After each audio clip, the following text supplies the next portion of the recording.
Hola a todos, bienvenidos a un nuevo episodio del podcast Terror cerca de ti.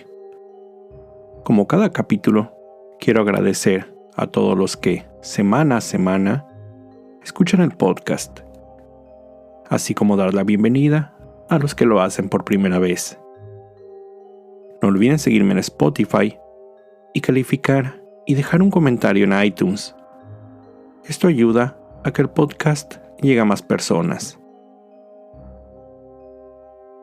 Recuerden seguir mis redes sociales, @terrorcerca en Facebook e Instagram, donde publico contenido adicional a los episodios. Y junto con el correo electrónico terrorcercadeti@gmail.com es la forma en que me pueden hacer llegar sus sugerencias de historias o sus propios relatos. Esta semana les traigo la segunda parte de la historia de John Edward Robinson. A principios de los 80s, Robinson fundó la empresa EquiSecond, ofreciendo servicios de consultoría para oficinas médicas, de agricultura y organizaciones de beneficencia. Los rumores en la calle señalaban que había rentado un edificio bajo el nombre de su nueva empresa, en el que operaba un burdel ilegal, en el que se podían encontrar prácticas de sexo rudo y sadomasoquistas. Además, se rumoraba sobre la venta de cocaína. En 1984, contrató a una joven atractiva de 19 años, Paula Godfrey, como representante de ventas. Solo un año después de terminar la preparatoria, Paula vio en Robinson a un hombre de negocios serio, con quien podría iniciar una carrera profesional. Él le dijo que contrataría a otras jóvenes para iniciar un programa de entrenamiento en habilidades administrativas en San Antonio, Texas. John cubriría todos los gastos del viaje mientras ella obtenía experiencia laboral. Robinson recogió a Paula en casa de sus padres. Ella les dijo se dirigían al aeropuerto de Kansas City. Bill, padre de Paula, esperaba una llamada de su hija esa misma noche o en un par de días confirmando su llegada. Pero esa llamada nunca llegó. Pasaron días sin saber nada de ella. Bill intentó localizarla. Incluso viajó a San Antonio y llegó al hotel donde se estaría hospedando. Pero descubrió que nunca se había registrado ahí. Regresó a Kansas City, donde confrontó a Robinson en sus oficinas, amenazándolo que si no sabía nada de su hija en 3 días, estaría en problemas. Justo al día siguiente, sus padres recibieron una carta escrita a mano con sello postal de Kansas City. La nota decía que ella estaba bien, que estaba agradecida con Robinson y que no quería ver más a su familia. La carta contenía groserías, algo inusual en Paula. Además, estaba mal escrita. Su padre no reconoció la firma de Paula, y al no haber una razón por la cual ella quisiera alejarse de su familia, él decidió contactar a las autoridades y reportarla como persona desaparecida. La policía cuestionó a Robinson, pero no obtuvieron información relevante, y al revisar la nota, determinaron que, como ella no era menor de edad y no haber evidencia de un crimen, no había nada que pudieran hacer. El caso fue cerrado. Algunos años después, se descubriría que Robinson formaba parte del International Council of Master, un culto secreto de sadomasoquismo con miembros por todo el mundo. El grupo, formado en Londres en 1921, estaba compuesto por hombres adinerados. Tenían un calabozo donde cada integrante proporcionaba ideas y equipo para satisfacer sus deseos sexuales, principalmente tortura y abuso sexual.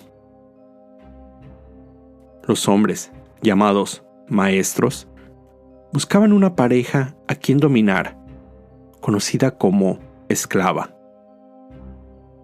Con el paso de los años, este culto se expandió por Europa y llegó a los Estados Unidos, donde Robinson, al enterarse de su existencia, encontró la forma de unirse.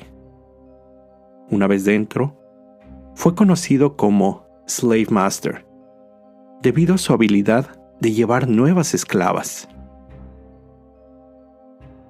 No era fácil sustentar los gastos asociados a estos intereses, además de su familia de 6, por lo que constantemente se veía en la necesidad de obtener efectivo de sus varios negocios fraudulentos. A finales de 1984, Robinson creó un programa de beneficencia llamado Kansas City Outreach Program. Su objetivo era ayudar a mujeres embarazadas o que recién habían dado a luz, por lo que visitaba albergues y hospitales. Él ofrecía un programa de 6 meses en los que proveería entrenamiento laboral, alojamiento y cualquier otra ayuda a madres necesitadas, además de $800 al mes. Al contactar a los albergues, él decía era parte de la junta de un banco, así como miembro de la iglesia presbiteriana, y que su organización contaba con fondos de empresas como Xerox e IBM. Pero cuando él era contactado sobre madres en necesidad, primero preguntaba si la mujer era blanca o de color. Cuando le decían que eran mujeres afroamericanas, él no mostraba interés. El Centro Médico Truman contactó a Robinson diciendo que una joven de 19 años, de nombre Lisa Stasi, necesitaba ayuda. Lisa había dado luz a la pequeña Tiffany en septiembre de ese año, pero su matrimonio terminó debido a conflictos, por lo que su esposo, un militar, se reenlistó y abandonó a Lisa y su recién nacida. Cuando Robinson conoció a Lisa, se presentó como John Osborne y le ofreció un empleo en una fábrica de telas, $800 mensuales, una vivienda propia y ayuda en conseguir su diploma de preparatoria. Lisa vio en él a un verdadero benefactor. Sin embargo, cuando ella salió del albergue donde estaba originalmente, Robinson la llevó a un motel donde había otras 2 jóvenes. Le dijo que eso solo sería temporal, mientras finalizaba los planes de viaje para ella y su hija. Le pidió firmar hojas en blanco y le preguntó información sobre algunos de sus familiares, diciéndole que eso era necesario para mantenerlos informados cuando dejaran Kansas City. Lisa visitó a su cuñada para despedirse, quien, al contarle la situación, mostró desconfianza ante el supuesto salvador Osborne y le dijo que tuviera cuidado. Robinson, al regresar al motel y no encontrar a Lisa, fue a buscarla a ese domicilio y se la llevó junto a su hija, completamente furioso. Ya en el motel, Lisa llamó a su suegra, también contándole la situación. Esta vez, ya entre lágrimas, diciéndole que John la había amenazado con quitarle a su hija si no firmaba unos documentos. Cuando su suegra le dijo que no firmara ningún documento, Lisa le dijo, cito, «Tengo que irme, ya están aquí», y colgó el teléfono. La familia de su esposo contactó a la policía y al FBI, pero cuando llegaron al motel, descubrieron que ya habían dejado la habitación. Robinson llegó a su casa con su esposa y le entregó a una pequeña bebé. Le dijo que había pagado $4,000 a una agencia de adopción privada y que el siguiente día su hermano menor y esposa viajarían de Chicago para recoger a la bebé y hacerse cargo de ella. La pequeña estaba en muy malas condiciones. Olía mal, estaba sucia, necesitaba pañales y tenía hambre. Nancy, esposa de John, salió de inmediato en medio de una tormenta de nieve para buscar los artículos básicos necesarios para la pequeña Tiffany. Donald, conocido como Don, hermano menor, había estado casado por casi 10 años, y aunque habían intentado, no habían podido tener hijos, habiendo incluso recurrido a clínicas de fertilidad sin resultados positivos. Habían comenzado el proceso de adopción, pero este era largo, y los costos lo habían detenido. Cuando Don le contó esto a Robinson, él le dijo que lo ayudaría, que solo tendría que pagar $2,500 para costos de abogados, pero que pronto tendrían un hijo. Cuando llegó enero del 85, John llamó a su hermano para confirmarle que todo estaba listo, que abordaran el siguiente vuelo disponible a Kansas City, y así lo hicieron. Al llegar, John tenía todos los documentos de la adopción listos y firmados. Le pidió un cheque por $3,000 adicionales. Le contó que la madre de la bebé se había quitado la vida y abandonado en un refugio a Tiffany. Don y su esposa estaban muy contentos de finalmente poder tener a un bebé. Le compraron un vestido nuevo, le cambiaron el nombre a Heather Tiffany y se tomaron unas fotos con John y su familia. Los nuevos padres regresaron a Chicago al día siguiente y unos meses después recibieron todos los documentos de adopción listos. Estaban firmados por los abogados Doug Wood y Ronald Wood, el juez Michael Fairley y la notaria Evie Gresham. Después se descubriría que ni los abogados ni el juez firmaron tales documentos. Las firmas habían sido falsificadas. Evie no era una notaria, era una de las esclavas de John en el culto y la había obligado a firmar documentos en blanco. Los familiares de Lisa y Tiffany contactaron a las autoridades, quienes comenzaron una investigación. Esta investigación llegó a Stephen Hames, un oficial de libertad condicional, quien revisó el historial penal de Robinson y lo mandó llamar a su oficina. Durante esa reunión, Hames le preguntó sobre sus empresas y la desaparición de Lisa. John solo contestó que intentaba ayudar en lo que podía a gente en necesidad y que en ocasiones esas personas simplemente no tomaban su ayuda y se iban. Sin más, lo tuvo que dejar ir. Unos días después, la familia de Lisa y su trabajadora social recibieron una carta en la que, con errores de puntuación, decía, entre otras cosas, que Lisa se iría de Kansas City con Tiffany, que quería iniciar una vida en otro lugar, que agradecía la ayuda brindada, pero que era momento de valerse por sí misma. Terminaba diciendo que de vez en vez le escribiría para contarle cómo iba.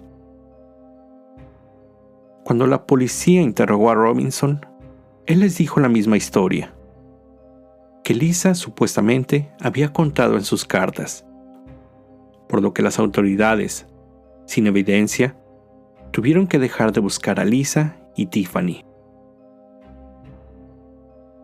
Los siguientes años pasarían casos similares. Jóvenes mujeres desaparecían cerca de Robinson, pero nunca se encontró evidencia que lo inculpara. Frecuentemente cuidaba de mujeres jóvenes, les ofrecía dónde vivir, les daba comida y ropa, y cuando era necesario, les pagaba fuertes cantidades de dinero al ser enviadas a clientes de Robinson, quienes las llevaban con ojos vendados a diferentes lugares, donde satisfacían sus deseos sexuales. Esto en contra de la voluntad de las mujeres. Estas jóvenes eran frecuentemente amenazadas por John, quien siempre cargaba con un arma oculta. Las amenazas incluían satisfacer a sus clientes y ayudarlo a encubrir sus crímenes. En una ocasión, obligó a Teresa Williams a escribir en su diario frases que demostraban temor a ser asesinada por Irv Blatner, un exconvicto, socio de Robinson, quien lo había amenazado de ir con la policía para que le anularan su libertad condicional. En 1987, Catherine Clampett llegó a los suburbios de Kansas City a quedarse con su hermano Robert. Catherine, adoptada por la familia Bales, había tenido problemas de drogadicción, por lo que dejó a su hijo Ryan al cuidado de sus abuelos mientras ella intentaba iniciar una vida más estable. A su llegada a Kansas City, se topó con un anuncio publicado por Robinson, en el que ofrecía trabajo, viajes y el pago por ropa hecha a la medida para desempeñar sus actividades de ventas. Unos días después, cuando su hermano no supo de Catherine, la reportó a las autoridades como desaparecida, mencionando su reciente empleo con Robinson. Cuando la policía lo cuestionó, él negó saber sobre su paradero. Y como en las ocasiones anteriores, sin evidencia en contra, el caso fue cerrado. Más tarde ese mismo año, Robinson fue llevado ante las autoridades por más crímenes de fraude. Fue acusado, entre otras cosas, por cobrar por servicios no realizados y el robo de $50,000 en la compra-venta de un inmueble. Por esos crímenes, fue sentenciado a prisión de 6 a 19 años. Durante sus años en prisión, Robinson trabajó en la biblioteca, donde tuvo el tiempo para aprender todo lo relacionado a la tecnología, computación y sobre todo Internet. Fue catalogado como un excelente preso. Su aprendizaje en tecnología le ayudó a escribir programas de computación que le ahorraron al sistema penal de Kansas casi $100,000 al año. Tan solo unos pocos años después, en enero del 91, la Junta de la prisión Hutchinson Correctional Facility sugirió que Robinson mostraba signos de arrepentimiento y que gracias a su excelente conducta recomendaban su pronta liberación. Aunque esta recomendación no fue aceptada, Robinson fue trasladado al Centro Correccional de Western Missouri, en Cameron. Desde su llegada, se quejó de problemas de salud, por lo que fue atendido por el médico William Bonner. En la biblioteca de la prisión trabajaba la esposa del médico, Beverly, a quien rápidamente Robinson sedujo con su manera de hablar y su ya conocida facilidad para engañar y convencer a la gente. A finales del 93, Robinson fue puesto en libertad. Había pasado poco más de 6 años tras las rejas. En enero del 94, Beverly se separó de su esposo para irse a trabajar con Robinson, mientras continuaban con su relación. John se aseguró que los cheques de manutención de Beverly fueran enviados a un apartado de correos. Él cobró esos cheques por 7 años más. Después de su salida de prisión, Robinson se volvió un activo participante en salas de chat, donde conocía a mujeres interesadas en encuentros sexuales. Él, usando su encanto, las convencía de verse. Sheila Faith, de 45 años, conoció a Robinson de esta forma, y él le dijo que, siendo un empresario exitoso, podría cuidar de ella y de su hija Debbie, de 15 años de edad, quien sufría de espina bífida, por lo que usaba una silla de ruedas. Él le aseguró cubriría todos sus gastos médicos si trabajaba para él. Sheila y Debbie se mudaron de Fullerton, California, a Kansas City. Nunca se les volvió a ver. En 1999, de la misma forma, en una sala de chat, conoció a Isabela Lewicka, una inmigrante polaca de 21 años, a quien ofreció trabajo e inició una relación de bondage. Ella firmó un contrato de esclava, donde le cedía control sobre su vida, incluidas sus cuentas bancarias. Él le propuso matrimonio, aunque aún en este punto, él seguía casado con Nancy, quien tuvo que vender su gran mansión y solo sobrevivía administrando un pequeño negocio. Isabela aceptó la propuesta, pero solo unos meses después desapareció. Robinson mencionó a uno de sus empleados que ella había sido atrapada fumando marihuana, por lo que había sido deportada a Polonia. En marzo del 2000, la enfermera Suzette Truten se mudó de Michigan a Kansas para trabajar en la empresa de Robinson, pero también era su esclava sumisa.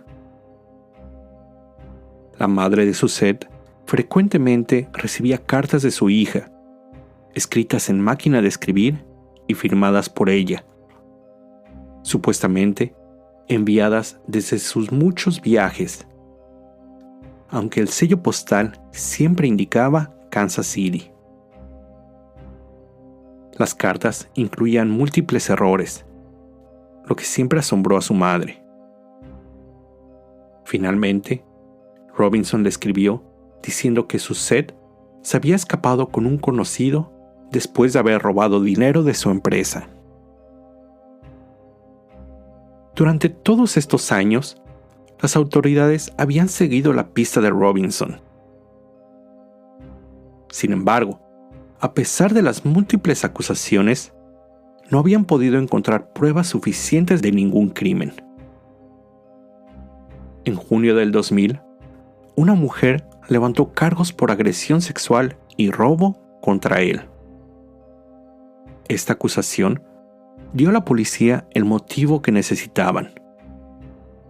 Consiguieron una orden de arresto y otra de cateo para revisar las propiedades de Robinson. En su granja encontraron 2 barriles químicos. Dentro los restos en descomposición de Isabella y Suzette. En el estado de Missouri, en 2 bodegas que rentaba, encontraron 3 barriles más, los cuales contenían los restos de Beverly Bonner y Sheila y Debbie Fade. Con todas estas evidencias, en el 2002, Robinson fue llevado a juicio por el asesinato de las 5 mujeres y encontrado culpable de todos los cargos. El juez lo sentenció a la pena capital. Actualmente se encuentra en el Centro Correccional El Dorado, en Kansas, donde espera su sentencia. En el 2005, Nancy solicitó el divorcio. El año siguiente, Tiffany, la hija bebé de Lisa Stasi, después de conocer su verdadera y terrible historia, demandó al Centro Médico Truman y a la trabajadora social que facilitaron los crímenes contra ella y su madre. En el 2007, Robinson fue demandado, por lo que no pudo obtener ninguna ganancia de contar su historia en cualquier medio. Se calcula que Robinson robó más de $1 millón a sus víctimas antes de asesinarlas.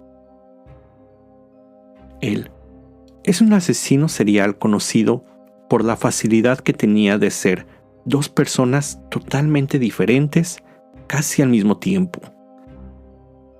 En el día, podía ser un padre de familia, coach del equipo de sus hijos, colaborador en su iglesia.